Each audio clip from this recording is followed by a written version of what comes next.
Well, I guess it's time to check out the morning show on Apple TV Plus. Let's see. Hey, wait a minute. I can't get Apple TV Plus on here?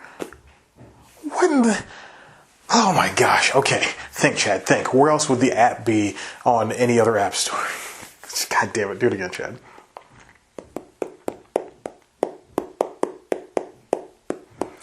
Huh. Well, I guess it's time to check out the morning show on Apple TV Plus. If you'll excuse me, I'll be downloading the app now.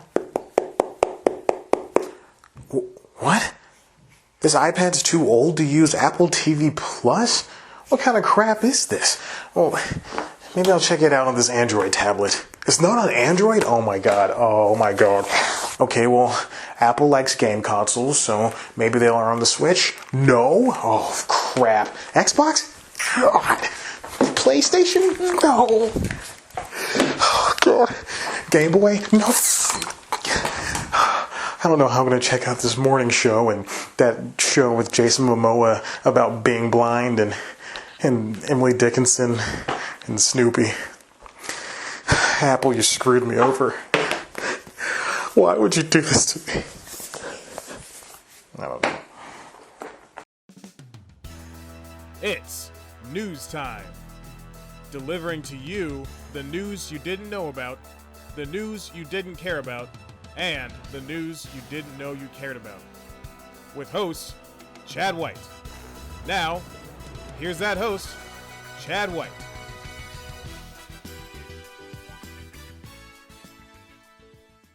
Welcome back to News Time. I'm your host, Chad White, and this is the Apple plus TV equals news you didn't know about. It's pretty good. Do you smell that? It's the scent of a brand new streaming service. It's fresh, it's slick, it's not available everywhere.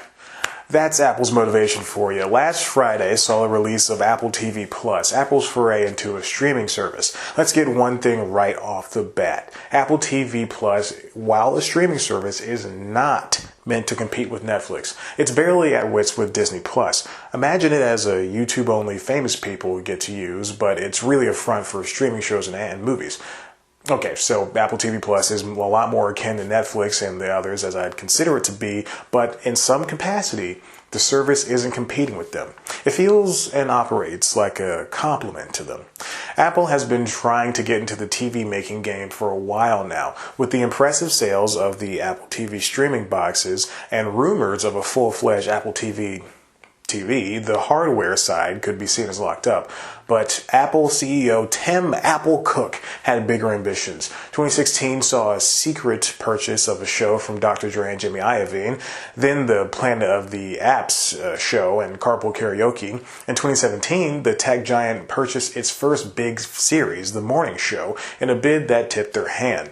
At the time, no one would have guessed the company that employs small-handed Asian children to make its phones would ask their white contemporaries to make a late-night soap opera starring Jennifer Aniston and white Oprah Winfrey. Who did Apple beat for the rights to the show based on a book with an even better title? Seriously, they should have kept the book's title. It brings out more character and allows me to use a terrible accent during pronunciation. Top of the morning to ya, boyo. Call Bono because I'm ready to meet him. The bidding war was won over Netflix, the same company Apple supposedly is at war with. The morning show was plagued with slow scripting and showrunner changes and a change in writers completely. Apple, much like streamers that came before it, looked like it had no idea what it was doing in this world of television entertainment. But they buckled down and got their core together. The Hollywood Reporter's Leslie Goldberg and Natalie Jarvey took an extensive look at Apple's slow start in television, saying CEO Apple Cook is still trying to find a place in the arena. Still. Reviews are out for all of the launch shows. Nothing is game-changing, but they're all pretty watchable, and navigation is A-OK. Not the best, yet serviceable.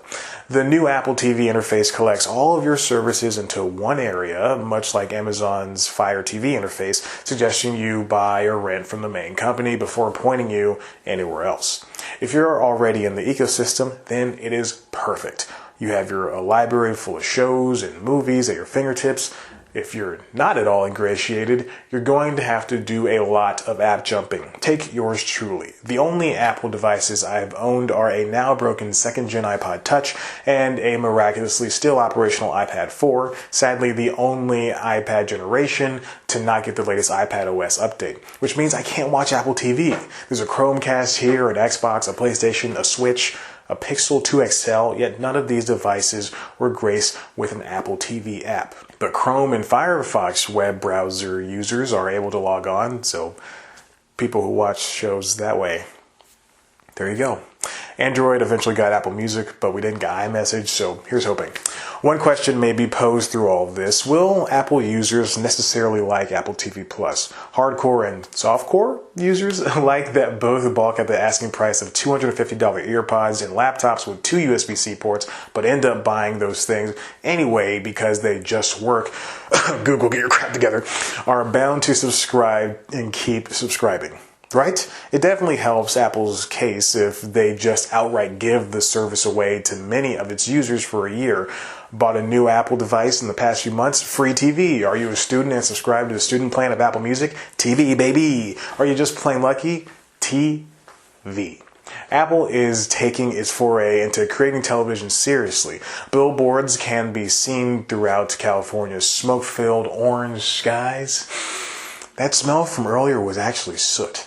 The service is estimated to have 104 million subscribers by 2023, a staggering number and booming growth for any company in just 4 years' time. But Apple can do it. And the money it's dropping, forget about it.